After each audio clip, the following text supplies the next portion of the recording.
Bonjour, Nicolas Desjardins, Neuroperformance. Je vais vous parler aujourd'hui de la bouche. Euh, pour moi, c'est une grande porte vers la santé parce qu'on communique par la bouche, on se nourrit par la bouche, on respire dans cette zone aussi.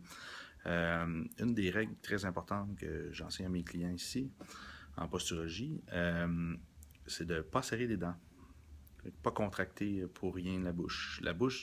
Les dents ne devraient jamais être en contact l'une de l'autre dans la journée. Jamais, jamais, jamais. Seulement quand on mange ou qu'on avale. Quand on avale, ça contracte la mâchoire.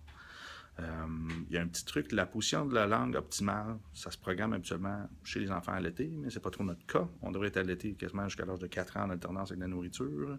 En ce moment, c'est une catastrophe. Donc, on a un mauvais développement de la boîte crânienne puis des fonctions neurovégétatives orofaciales.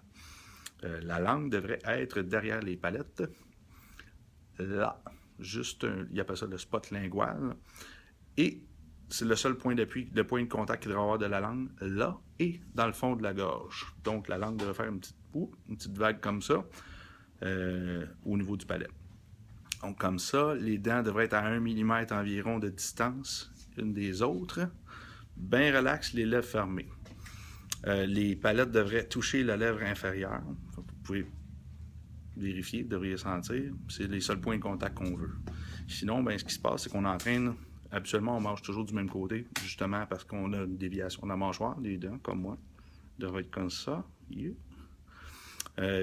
Donc, il y a toujours un muscle qui vient tirer la mandibule d'un côté en priorité. Suite à cela, il y a toujours la même compression au niveau de l'articulation temporomandibulaire. Fait que si vous mangez de la gomme, vous entamez les phases de digestion. Si vous serrez les dents, c'est la même chose. Il y a une production de la salive, il y a un débalancement hormonal qui se passe et une compression des muscles, des articulations, puis un raccourcissement des muscles qui sont surutilisés. Donc, faites attention. Merci. Ça change des points d'appui en plus.